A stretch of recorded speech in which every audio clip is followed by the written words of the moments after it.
The Tesla Model Y is everywhere. It's the best-selling EV, actually the best-selling car in the world in 2023. But look around, because every new electric SUV kinda looks like that. Sleek, safe, kinda boring. Until now, because meet the Rivian R2, it's boxy, fun, ready for dirt roads, and it dares to be something different than the Model Y. But here's the big question. Can the Rivian R2 actually take down the EV King? Stick around because this isn't just a comparison, this might be the start of a new era in electric vehicles. Now let's dive in.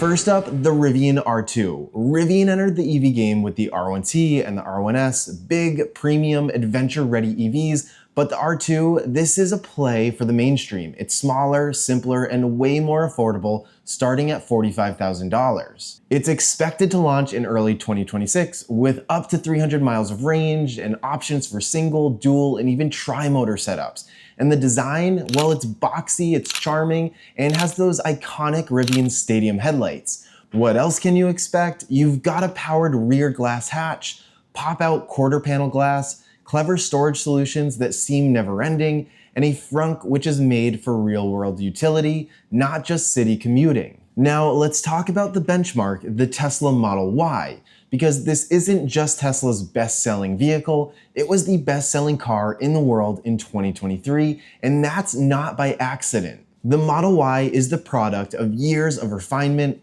It's fast, efficient, and it's built on one of the most optimized manufacturing platforms ever created. It's priced aggressively at $44,000, delivers up to 357 miles of range, and fits seamlessly into Tesla's broader ecosystem, from the app to the charging experience. Its interior is refined minimalism following the newest model year update, Juniper, and everything just works. It gets regular over-the-air updates, the software is very intuitive, and the Supercharger network still the gold standard.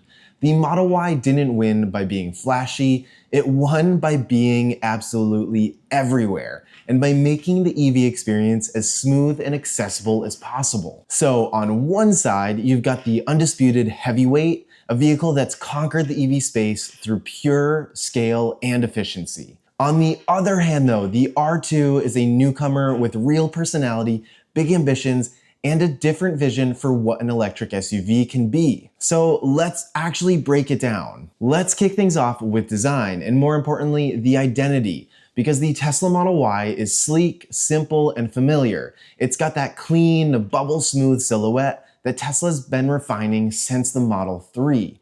It's aerodynamic, it's efficient, and it's instantly recognizable, even if it's starting to blend into the background a little bit. I really think that this is a car designed for mass appeal. It looks modern, it doesn't take risks, and that's kind of the point of it. It's not trying to surprise you, it's trying to deliver every time, and the new front headlight screams future-facing. The Rivian R2, well, it's a completely different vibe. It's boxy, upright, a little retro, and honestly, a friendlier looking personality. The R2 doesn't look like it's trying to go fast, it looks like it wants to go exploring while also being able to go fast. The short overhangs, the wide stance, the signature LED bar, it's playful but capable. You get the feeling that someone actually had fun designing it. It's clearly the little sibling to the R1S. And those designs speak to two very different customers. The Model Y is for people who want an EV that gets the job done, cleanly, quietly, and efficiently. The R2 is for people who want their EV to say something about their lifestyle, their weekend plans, or even just their taste. So when it comes to design and identity, the choice isn't about better or worse. I think it's about which one speaks your language. Now let's talk about performance, or at least what we can talk about as far as performance goes. Because we already know what the Model Y brings to the table. It's fast, like 0 to 60 in under 5 seconds fast. And for the performance version, which hasn't released yet, we can expect even faster. The low center of gravity, the instant torque, and the sharp throttle response, it's all very Tesla. Predictable, dialed in, and efficient. And for most people, that's more than enough. It's quick off the line, smooth at speed, and it handles city and highway driving with confidence. It's not a sports car, but it can feel like one in everyday use. Now, the R2, well, no one's driven it yet, but Rivian has made one thing clear: it's not being built just for the pavement. It'll come with 1, 2, or even 3 motors, just like its bigger siblings. And if those vehicles are anything to go by, the R2 isn't going to be boring. Rivian knows how to make heavy EVs feel like a sport car 1 second, then take it off-road the next. So while we can't quote exactly 0 to 60 times or handling reviews just yet, the intent is obvious. The R2 isn't trying to win drag races, it's about being capable, adventurous, and surprisingly athletic for its size. I think the bottom line is that Tesla's Model Y is the king of street performance in this segment, but the R2 might be aiming for something more versatile, something willing to get a little bit more dirty. Let's talk interiors, because at a first glance, the Rivian R2 and the Tesla Model Y might look pretty similar. They're both minimalist, both lean heavily on touchscreen controls, and both have stripped away mostly all of the physical buttons in favor of clean lines and digital interfaces. In the Model Y, you've got a massive center screen that controls just about everything, from climate settings to your mirrors to opening the glove boxes. It's efficient and streamlined, but for some people it can feel a little sterile. The cabin is all about simplicity, no distractions, and no surprises. The R2 follows a similar philosophy. There's no physical climate controls, and almost everything runs through the main touchscreen.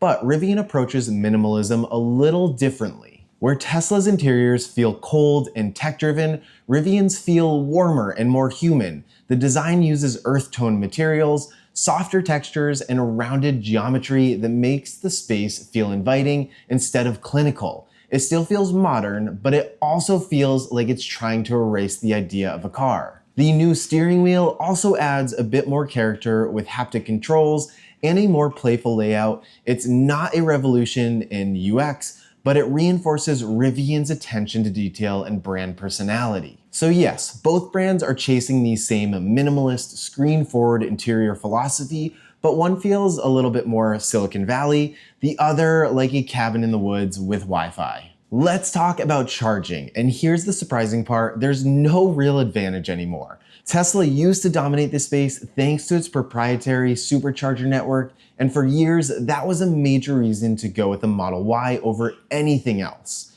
But by the time the Rivian R2 hits the road in 2026, both brands are playing on the same playing fields. The R2 will come with the NACS connector. That's Tesla's charging port, giving it access to the Supercharger network. Both the Model Y and R2 will support fast charging through the same infrastructure, and while the R2 will use a 400-volt system like most EVs today, that's perfectly adequate for road trips and daily top-ups. And the Model Y also uses the same 400-volt system, so the charging speed difference isn't likely to be dramatic between the two. So when it comes to charging, it's not really a win or loss for either side at this point. It's just equal. Whether you choose a Model Y or an R2, you'll have access to one of the best charging networks in the world, and that's a win for EV drivers, period. Now let's talk utility, because this is where the Rivian R2 might actually outshine the Model Y. The Tesla Model Y here is no slouch. It's got a big cargo area, a powered hatch, a front trunk, and split folding rear seats. It's spacious, practical, and handles daily life really well. Families love it, and for good reason. It's one of the most usable electric SUVs out there. But Rivian took that idea and ran with it. The R2 is packed with clever design details that make everyday use feel easier and a little bit more fun. It's got a rear glass hatch that powers down independently, so you can throw in a bag or grab your gear without opening the full tailgate. The second row folds completely flat, making it perfect for road trips, sleeping inside, or sliding in bikes and boards. And then there are signature Rivian touches, like the flashlight hidden in the driver's side door, not one, but 2 glove boxes, because why not? And the kind of modular, adventure-ready layout that feels built for real-world life. We're also thinking that there might be a little bit of leveling within the suspension, which would make camping even better. This vehicle is compact, yes, but the R2 is designed to punch way above its weight when it comes to practicality. So when it comes to everyday utility, I feel like the Model Y is the smart transportation. The R2 feels like a tool for living though. So let's bring it back to the big question. Is the Rivian R2 a Tesla Model Y killer? The honest answer is not yet, because the R2 isn't on the road yet. No one's driven it, and Tesla's Model Y is still the most proven, accessible, and widely adopted EV in the world. But here's the bigger picture. The R2 doesn't need to kill the Model Y. And its job isn't to replace it, it's to offer something new. For years, buyers looking for an electric SUV had basically one shape, one design language, and one brand leading the conversation. The R2 changes that. It brings personality, playfulness, and versatility that just hasn't been seen yet at this price point in the EV world. It gives buyers something they haven't really had yet, a real choice. Not just a choice in range or price or performance, but a choice in style, identity, and how you want your EV to feel. So no, the R2 isn't the Model Y killer, but it's the beginning of something the EV space desperately needs: options, character, and actual meaningful choice. And that might be the most exciting shift of all. So what do you think? Is the Rivian R2 the start of something bigger, or will the Tesla Model Y keep its crown for years to come? I would love to hear your thoughts in the comments down below. And if you're enjoying this breakdown and want more deep dives into Rivian, into other EVs, make sure that you hit the subscribe button, hit like, and share. I post new videos every single week, and you won't want to miss what's coming next. Thank you so much for watching, and remember, adventure is always out there.